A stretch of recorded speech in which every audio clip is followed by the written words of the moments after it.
আমি কিছুদিন আগে বলছিলাম যে আমি প্রশান্ত মহাসাগরের পড়েছি, যেটা প্রশান্ত আমাকে অনেকে জিজ্ঞেস করেছিল মানে কি আছে প্রশান্ত মহাসাগরের কত ডেপথ, এটা এখন পর্যন্ত কিন্তু পার্মানেন্টলি হয়নি।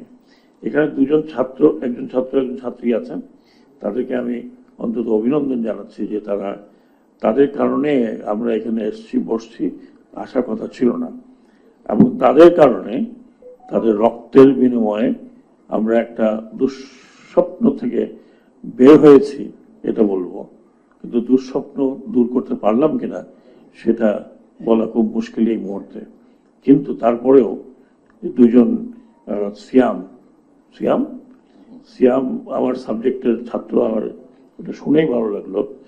আর আর হচ্ছে নাইমা। নাইমা, আপনার সাবজেক্ট কি? Islamic studies, very good subject. আপনাদের দুজনকে ধন্যবাদ, অত্যন্ত সুন্দর কথা রেখেছেন এবং আমি নোট করেছি what you have said, both of you have shed.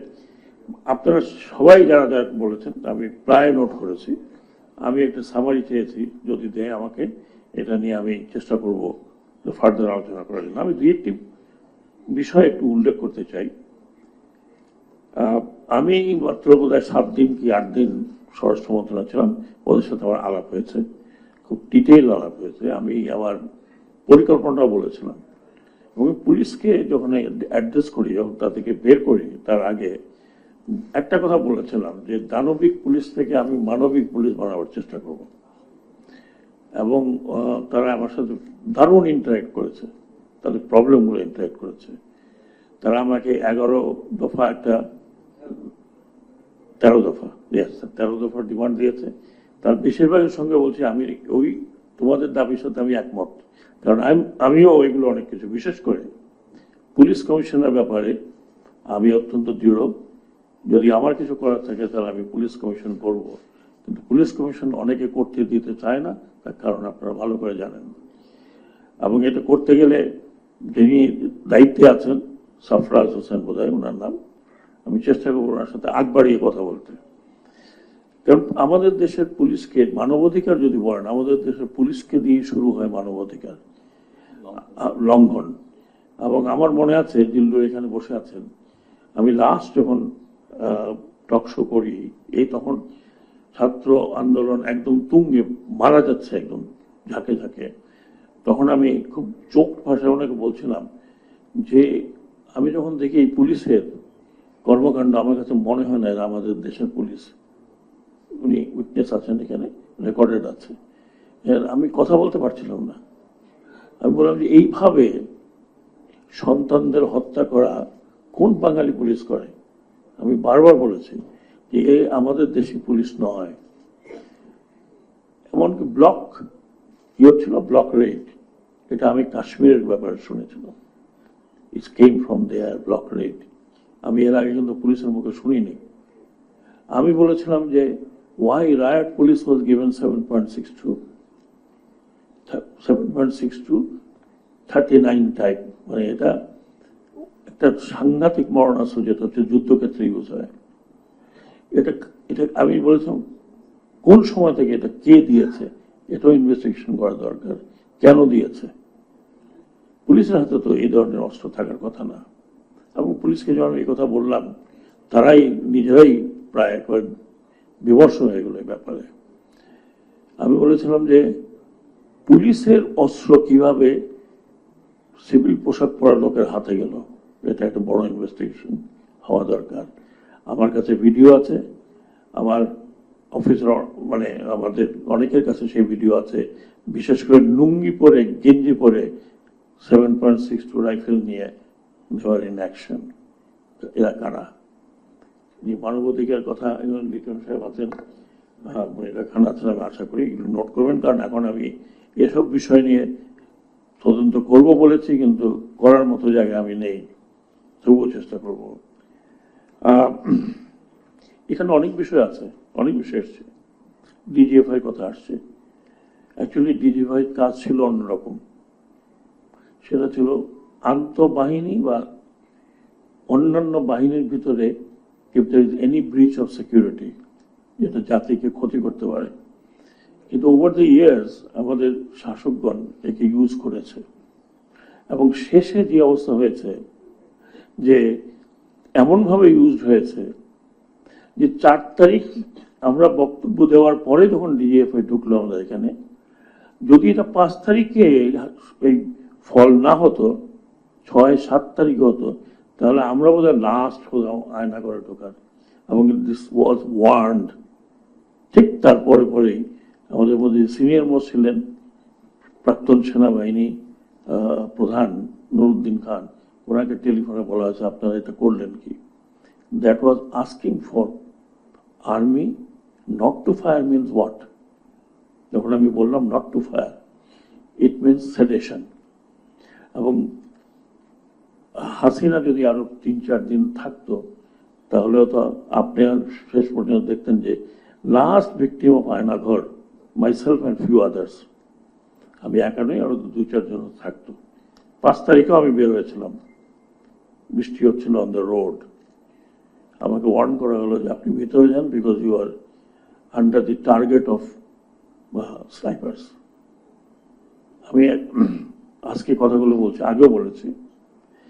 তো ব্যাপারটা হলো যে মানবাধিকার কমিশন যে শুধুমাত্র আপনাদের মানবাধিকার শুধু লঙ্ঘিত হয়েছে আপনাদের, যেটা এখানে ববি আজাদ বললেন এবং নাজমুল আশরাফ বললেন, আমরা কিন্তু সেটা ছিলাম 15 বছর। আমি ব্যক্তিগত বলছি কথাটা, 15 years I was not invited in any state function. 15 বছর, ইট ইজ রেকর্ডেড। কোন স্টেট ফাংশনে, এমনকি স্বাধীনতা দিবসের কুচকাওয়াজেও আই ওয়াজ নট ইনভাইটেড। আগে হতাম, কিন্তু হয় নাই। তো এটাও তো আমার প্রাপ্য ছিল, কি ছিল না? ছিল। তো কাজে এই ছোট ছোট আমরা কিন্তু সবাই সাফার করেছি। আর আই থিঙ্ক আমি ইলেকশন কমিশন থেকে বের হওয়ার পর থেকে I been talking, I don't know জিল্লুরের সাথে কতগুলো এপিসোড করেছি, হয়তো খুব উচ্চ কণ্ঠে বলি নাই, কিন্তু সবসময় বলেছি। আপনারা যারা আমার লেখা পড়েছেন, এমনকি 7 তারিখের ইলেকশনের পরে আমি লিখেছিলাম যে 2টি অর্গানাইজেশন বাংলাদেশে এর দায়িত্ব বহন করবে এবং they will be hugely distracted. একটা হচ্ছে, আমি পরিষ্কার লিখেছি, এই নির্বাচনে সবচেয়ে বড় ক্ষতিগ্রস্ত হবে আওয়ামী লীগ এবং ইলেকশন কমিশন। দেখেন, দুটো ক্ষতিগ্রস্ত হয়েছে, কি হয় নাই। এখানে অনেক কথা বলেছেন, আমি বিশেষ করে my heart goes with the hill tract. উনি হয়তো আমাকে চিনবেনও না, আমি বমদের সাথে আমার খুব ভালো খাতির ছিল। I will try to communicate it definitely. তো কয়েকটা জিনিস আমি নিজস্ব একটা আমার ওন আইডিয়া। কয়েকদিন আগে আমি প্রথম একটা আর্টিকেল লিখেছিলাম যে রাষ্ট্র সংস্কারের এখনই সময়। সেখানে আমি অনেকগুলো বিষয় লিখেছিলাম, অনেকে গালাগালিও করেছে প্রথমটা পড়েই। আর বাকিগুলো কিন্তু আপনার এই ইলেকশন কমিশন সিলেকশন, বিচারপতিদের সিলেকশন, এগুলো সব কিন্তু ছোট ছোট করে দেওয়া ছিল। আপনারা জানেন পত্রিকা আর্টিকেল এত বড় বড় লেখা যায় না। আমার সেকেন্ড আর্টিকেল লাস্ট যেটা ছিল, সেটা ছিল how to select election commission, পুরো স্তর দিয়ে আমি বলেছি। আমার আরেকটি বিষয় যেটা আজকে থেকে না, বহুদিন থেকে, সেটা ছিল আপনার কথা, যেটা পলিটিক্যাল পার্টি অ্যাক্ট। এই পলিটিক্যাল পার্টি অ্যাক্টের খসড়া অলরেডি আমার এপিএস এর কাছে আছে। আমি এটা বদিউল আলম মজুমদার সাহেব চেয়েছেন, আমি দিয়ে দেব। সেখানে অনেক বিষয় আসছে, কারণ আমাদের পলিটিক্যাল পার্টি, যে পার্টি হোক, যখন যে ক্ষমতায় যান, তিনি ক্ষমতাকে একেবারে আঁকড়ে ধরে রাখেন, কক্ষিগত করেন। এটা কিন্তু দেখে আসছি গত, যারা বললেন 1972-এর পরের থেকে শুরু করে এই পর্যন্ত। এবং আমাদের পলিটিক্যাল পার্টির কোনো জবাবদিহিতা নাই। মানে ফরচুনেটলি আর আনফরচুনেটলি অনেক রক্ত ঝরার পরে একটা পলিটিক্যাল পার্টির ইনসাইড আমরা দেখলাম। আমি তো বলি যে এই পলিটিক্যাল পার্টি এক যা করেছে, জঘন্যতম অপরাধী নাৎসিদের সাথে তুলনা করলেও আপনি হায়রান হয়ে যাবেন। যিনি যিনি প্রধানমন্ত্রী ছিলেন, যিনি দেশ ছেড়ে চলে গেলেন, তিনি এখনো বলেন যে উনি রক্তপাত বন্ধ করার জন্য দেশ ছেড়ে চলে আসছেন। মানে ইম্যাজিন দি, মানে ওনার কোনো আমার মনে কোনো কনসাসই লাগে না যে এতগুলো ছেলেদের মারা গেছে। সরকারিভাবে বলে 600, আমি প্রথম দিন বলেছি মোর দেন 1000। and I still stand on it, that more than 1,000 these young people have been killed, who are the assets of not only Bangladesh, assets of whole world. এদের মধ্যে তো অনেকে সায়েন্টিস্ট হতে পারতো। আমি প্রত্যেকটি হসপিটালে গিয়েছি যতদিন 5-7 দিনের মধ্যে, যারা তো শহীদ হয়েছে, যারা সারা জীবন অন্ধ হয়ে থাকবে, বিকলাঙ্গ হয়ে থাকবে, তাদের কথা একবার চিন্তা করেন। I have seen young people, 15 বছর, 16 বছর, 17 বছর, আমার এখনো চোখ দিয়ে পানি বেরোয়, তাদের দুটো চোখই নাই, অন্ধ, মানে অন্ধ হয়ে গেছে। চিন্তা করেন তা, what is there future? So যে বললেন যে তহবিল হয়নি, তহবিল হয়েছে। ডক্টর ইউনূস একটা তহবিল করেছেন, বিপুল সাহারা তহবিলটা আসছে। আমাদের সাথে যে 2জন ছাত্র উপদেষ্টা আছেন তাদেরকে টাস্ক দেওয়া হয়েছে লিস্ট করার জন্য। কিন্তু মুশকিল হলো কি, যাদের তো হসপিটালের লিস্ট আছে তাদের তো পাওয়া যাচ্ছে, কিন্তু অনেকে তো হসপিটালে যায়ই নেই, বাবা মা নিয়ে গেছে ছেলেকে বা মেয়েকে, তাদেরটা পাওয়া যাচ্ছে না। একটু ধৈর্য ধরতে হবে, সময় একটু দিতে হবে। মাত্র তো 2 মাসও হয়নি এখন পর্যন্ত। তো কাজেই আপনারা যতগুলো কথা বলেছেন এগুলো সব I have discussed many Times, এগুলো করা উচিত। কিন্তু করা উচিত আর করতে হবে, এটা দুটো অনেক তফাৎ আছে। আমরা অ্যাটলিস্ট চেষ্টা করছি যে কিছু জায়গায় 6টি সংস্কারের কথা বলা হয়েছে। এগুলো অনেক বড় ধরনের সংস্কার, এগুলো কিন্তু আপনি যদি মনে করেন 3 দিনে, 7 দিনে, 3 মাসে হবে এমন না। এবং আমি মনে করি যাদেরকে দেওয়া হয়েছে তারা নিশ্চয়ই পলিটিক্যাল পার্টির সাথে আলোচনা করবেন। ধরুন যদি ইলেকশন প্রসেস নিয়ে আলোচনা করতে হয়, আপনাদের সাথে আলোচনা করতেই হবে, নাহলে it will not be sustainable. আমি আইন শৃঙ্খলা বাহিনীর কথা, পুলিশের কথা বললাম। আমি মনে করি যে বর্তমানে যারা লিডারশিপে আছেন আর্ম ফোর্সেস, 3 জনকে আমি চিনি, কারণ they were very young when I was still in service. 3 জনকে আমি চিনি, এয়ারফোর্স, নেভি, এবং they are all good friend 3 জনই, কারণ 3 জন কিন্তু একই কোর্সের।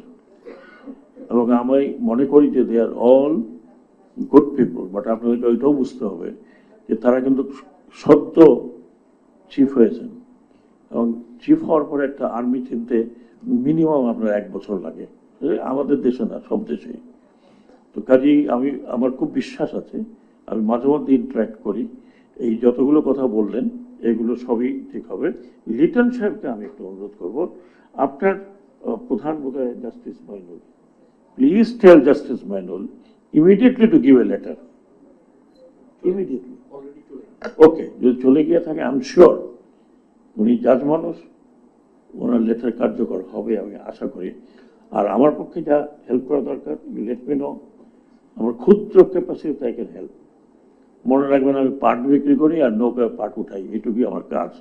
তারপরেও আপনি ইমিডিয়েটলি শুধু ওনাকে একটা টেলিফোন করতে বলেন প্লিজ, তাহলে এত শুধু চিঠি দিলে হয় কি, ব্যুরোক্রেটিক ফর্মে চলে যায়।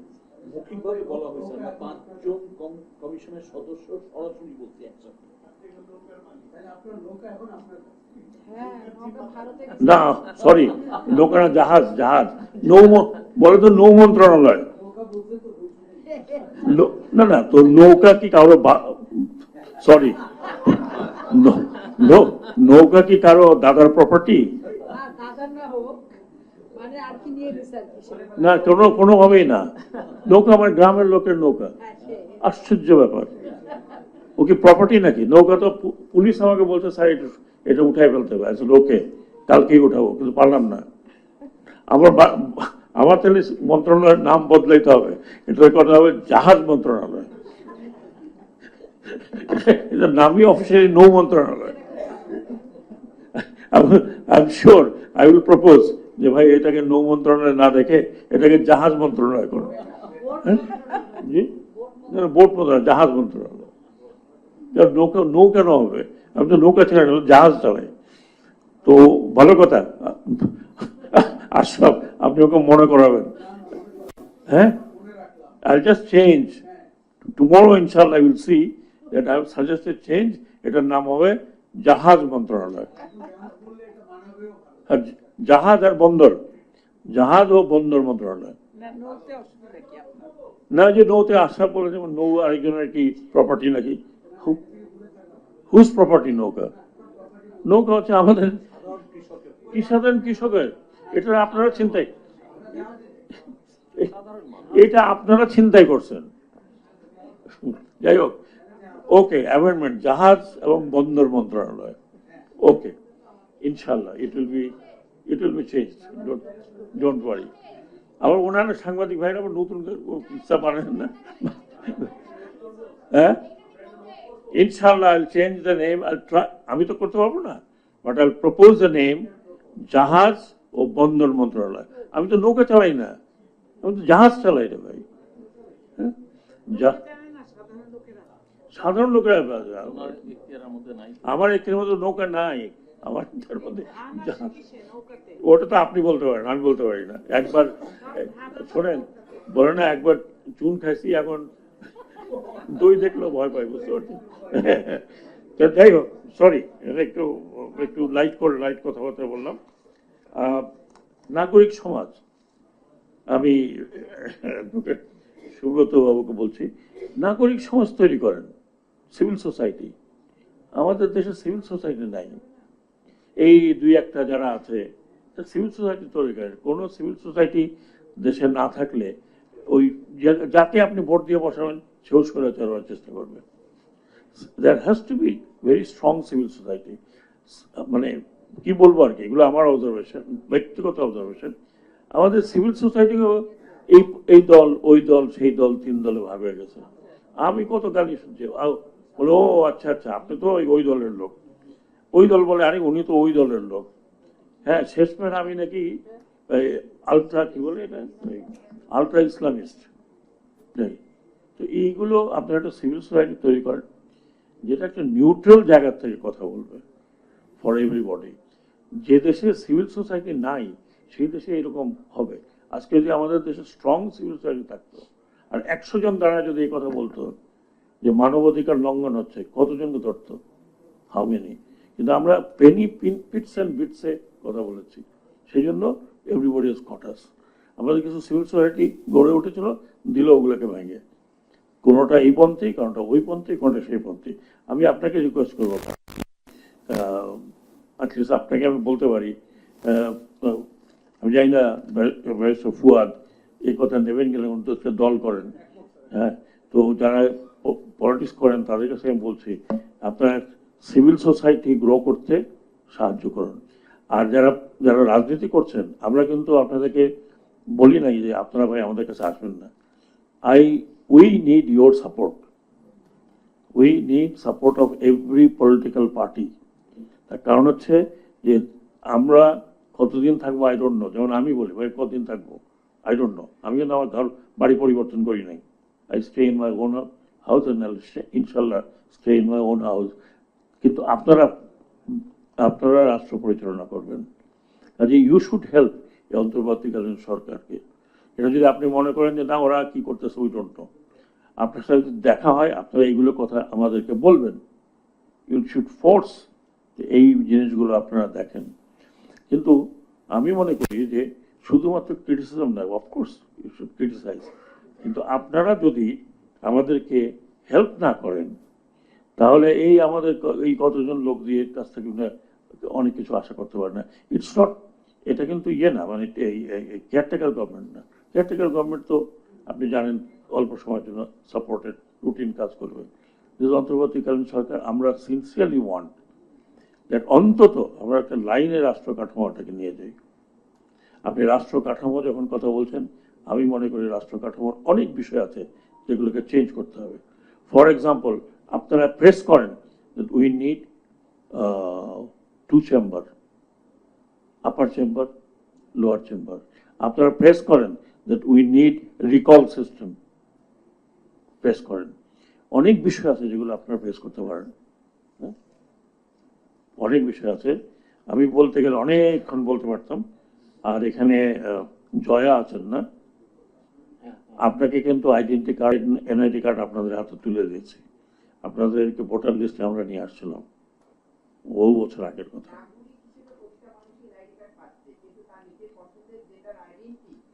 না না শোন শোন সেইটা নিয়ে বিতর্ক করছেন। আপনার কি এনআইডি কার্ড আছে আপনার, যেটা ছিল না আগে, এখন আছে। তো এই রাষ্ট্র চেষ্টা করছে এই বৈষম্য দূর করার জন্য, বাট আস্তে আস্তে হবে। উই আর ভেরি, আমাদের সমাজটা কিন্তু ভেরি কনজারভেটিভ। এটা হইলো না কেন, ওইটা হইলো কেন, কেন করলো, অমুক এই কথাটা বললো কেন। আপনি দেখেন প্রতিদিন কেন ওই কথাটা বললো, একটা ধুমায়া উইদাউট এনি আন্ডারস্ট্যান্ডিং সবাই। তো আমরা খুব জটিল জটিল সোসাইটি এবং জটিল জায়গায় আছি। আর আইন শৃঙ্খলা বাহিনীর সম্বন্ধে বললাম, ডেফিনেটলি আমাদের পুলিশ ফোর্স নিডস চেঞ্জ। তারা নিজেরাও চেঞ্জ চাচ্ছে, এবং আমি এই প্রমিস করেছিলাম I will change them, but আমি নাই, কিন্তু still I will help home ministry যখনই চাইবে। তবে তবে police commission is a must, যদি আমরা পুলিশকে মানবতা পুলিশ করতে চাই। শেষ করবো আমি কথা বলে। অনেক কথা ছিল, প্রায় 4 পৃষ্ঠা আমি লিখছিলাম অ্যাবাউট যে কমিশন, গণকমিশনের কথাগুলো আপনি বলেছেন। এটা কিন্তু হচ্ছে একটা একটা, যেমন গুম খুনের ব্যাপারে এই পর্যন্ত বাংলাদেশে এর আগে এই কমিশনটাকে সাইনই করা হয়নি। এটা রিভিউ ছিল, ইট ওয়াজ সাইন, আমরা সাইন করলাম on 29th August we have signed it, ট্রিটি কনভেনশনের কথা বলছি। তার মানে এখন যে গুম খুনের মধ্যে জড়িত থাকবে, এখন আপনি আগের কথা বাদ দিলাম, এটার পরে he will be liable not only দেশ, ইন্টারন্যাশনাল আইনে। আরেকটি আপনাকে সংখ্যা দিই, 2009 থেকে 2023 পর্যন্ত 2699 এক্সট্রা জুডিশিয়াল কিলিং হয়েছে, এবং ওই পিরিয়ডে 677 enforced disappearances, while 1048 individual was in custody, death in custody. তাহলে বুঝে দেখেন, অন্যতাও 72 আগের কথা তো বাদই দিলাম, শুধু এই পিরিয়ডটাতে আপনি দেখেন কি অবস্থা।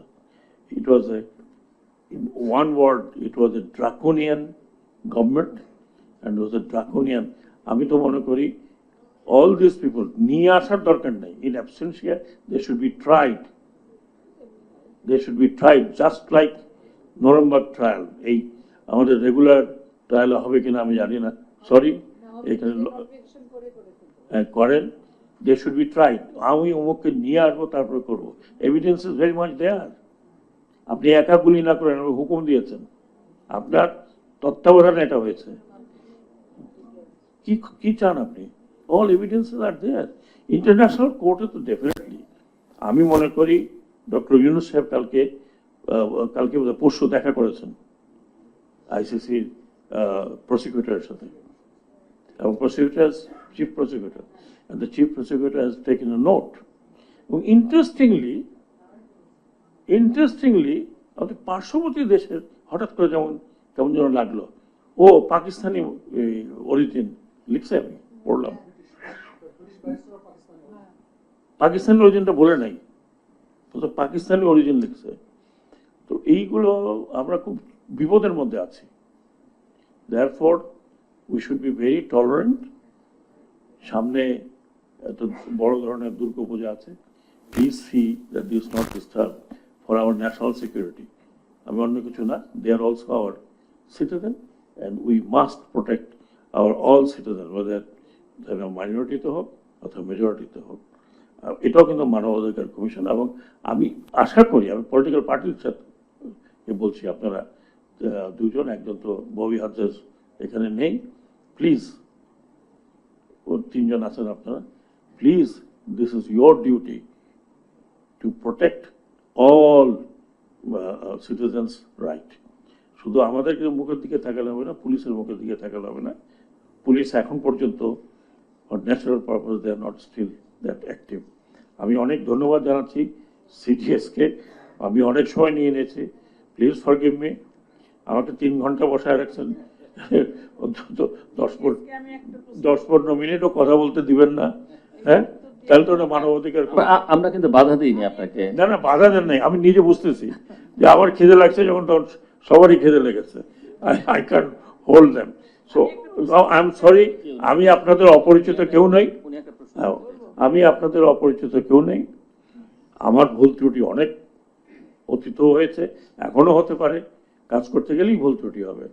আর আমি যে কাজ বন্ধ করে, দরজা জানলা বন্ধ করে চুপচাপ সকালে আসে বিকেলে চলে যাই, আমার দ্বারা কোনো ভুল হবে না। But I can assure you, আমার তরফ থেকে, আমার যেই মন্ত্রণালয়ে আমি আছি, I will not allow knowingly কোনো ধরনের corruption, I will not allow. আমি নিজে করব না, আমি কাউকে করতে দেবো না। আমি বলেছি সবসময় যে আমাকে নষ্ট করতে যাবা, আমি তোমার জীবনটা শেষ করে দেবো। আপনি দেখেছেন পেপারে। কারণ এইরকম চুরি আমার মনে হলো যে আমাদের আগে যারা ছিলেন তাদের কোনো কাজ ছিল না। চুরি কিভাবে করতে হয়, প্রজেক্ট কিভাবে বানাতে হয়, প্রজেক্ট কাজ করছে কি করছে না। এবং আমি এক মন্ত্রণালয়ে দেখতেছি, এক মন্ত্রণালয় তো পাট তো শেষ, পাট খেয়ে ফেলেছে প্লাস্টিকে। আর আরেক মন্ত্রণালয় খালি প্রজেক্টই প্রজেক্ট দেখতেছি, কিছু বুঝতে পারতেছি না। ওয়াই 24 স্থলবন্দর বানিয়েছে, যার মধ্যে 8টা-9টা কোনো স্থলবন্দরে কোনো গরু ছাগলও যায় না। স্থলবন্দর জিজ্ঞেস করলাম কেন, যার আমার ইচ্ছা হচ্ছে আমার বাড়ির কাছে একটা স্থলবন্দর বানা, আমার বাড়ি বরিশাল, ওখানে থাকুক না থাকুক একটা স্থলবন্দর বানা, এই অবস্থা চলছে। Road map, of course road map হবে, এবং রোড ম্যাপে আমি যেটা মনে করি আর কি, এটা আমার ব্যক্তিগত মতামত, আমরা এগুলো নিয়ে এখন আলোচনা করিনি। ওই যে 6 জনকে দেওয়া হয়েছে যারা সংস্কারটা করবেন, তারা নিজেরাও একটা রোড ম্যাপ দেবেন, কিন্তু কি কি করবেন, কবে কবে শেষ হবে, সেটার বেস করে একটা রোড ম্যাপ হবে। আমরা যখন আন্দাজে দিয়ে দিই যে উনি এটা করবেন, এটা করতে 6 মাস, ওটা করতে 3 মাস, এটা হয় না। কারণ আমার রোড ম্যাপ সম্বন্ধে অভিজ্ঞতা আছে, অনেকগুলো কাজ যেগুলো ডিসাইড করার পরে রোড ম্যাপটা হবে, আমি এটা মনে করি, আশা করি। বাট ডেফিনেটলি আমি মনে করি একটা রোড ম্যাপ হবে, মাত্র 2 মাস। এখনো ব্যাপারটা হলো কনসলিডেশনের ব্যাপার আছে। আপনারা দেখেন প্রতিদিন দৌড়াতে হচ্ছে, কেউ ওইখানে গন্ডগোল করতেছে, কেউ এইখানে গন্ডগোল করতেছে। হ্যাঁ, এখন সেইগুলো করতে করতে কিন্তু, রুটিন করতে করতে কিন্তু এর মধ্যে আসলো বন্যা, ভয়াবহ বন্যা। আমি 2বার গিয়েছি, ভয়াবহ বন্যা, যেসব জায়গায় এরকম বন্যা হওয়ার কথা না। তো সেই সবগুলো মানে ম্যানেজ করা, আর আপনারা জানেন যে অ্যাডমিনিস্ট্রেশনকেও ম্যানেজ করতে হচ্ছে, তাদেরকেও একটা রিঅর্গানাইজ করতে হচ্ছে, তাদেরকে দিয়ে কাজ করাতে হচ্ছে। It's a very difficult job. ইনশাল্লাহ রোডম্যাপ, আশা করি রোডম্যাপ হবেই। আর একটি দ্বিতীয় ছিল যে 626 জনের তালিকা, 600, আর আপনাদের ডাকার ব্যাপারে আমি জিজ্ঞেস করেছিলাম যে যারা রেসপন্সিবল ডাকার জন্য, ওনারা বললেন হ্যাঁ ডাকবো, মানে কিছু কিছু দলকে অলরেডি ডেকেছে, বোধহয় আপনাদেরকে ডেকেছিল এবি পার্টি। হ্যাঁ হ্যাঁ, তো হ্যাঁ 15 আগস্ট নিয়ে আবার কিন্তু ডাকা হবে। আপনাদেরকে শুধু এরাই ডাকবে বলে মনে করি না, যারা সংস্কার কাজগুলো হাতে নিয়েছেন তারাও ডাকবেন। কারণ আপনাদের মতামত, আমি ব্যক্তিগত মনে করি আপনাদের মতামত অত্যন্ত জরুরি। আর 600 যেটা, I will try to convey it, যদিও আমি এখানে বলতে পারবো না যে yes, I will try to convey it so that everybody is clear যে কারা এরা। এর মধ্যে আমি যতটুকু জানি আনঅফিসিয়ালি, মোটেও অফিসিয়ালি না, অনেক ছিলেন যারা ডিপ্লোম্যাটিক পাসপোর্টের লোকজন ছিল, এটা আমি শুনেছি। I am not very sure. কাজে এটা আপনারা যেটা বলছেন এটা অনেকে বলেছে। I will try to convey through my own channel, মানে আমি যখন ক্যাবিনেট মিটিং হবে সেখানে বলবো ইট শুড বি ক্লিয়ার। ধোঁয়া ছাড়া রাখার কোনো কারণ আমি মনে করি না। পার্লামেন্টারি অ্যাফেয়ারে যিনি আছেন, তো আপনাদেরই জানাশোনা, সবাই, এভরিবডি নোজ হিম, আসিফ নজরুলের কাছে দেন একটা গঠন প্রক্রিয়া কীভাবে হবে। I am sure he is receptive, he'll receive. দরকার হলে আপনারা যান, একটা অ্যাপয়েন্টমেন্ট নিয়ে গিয়ে দেখা করেন, কথা বলেন। আই এম শিওর আপনারা সবাই কিন্তু রিসেপটিভ। আপনি আমার কাছে আসতে পারেন, অন্য বিষয় আমার বিষয়, অ্যাভেলেবল। ডক্টর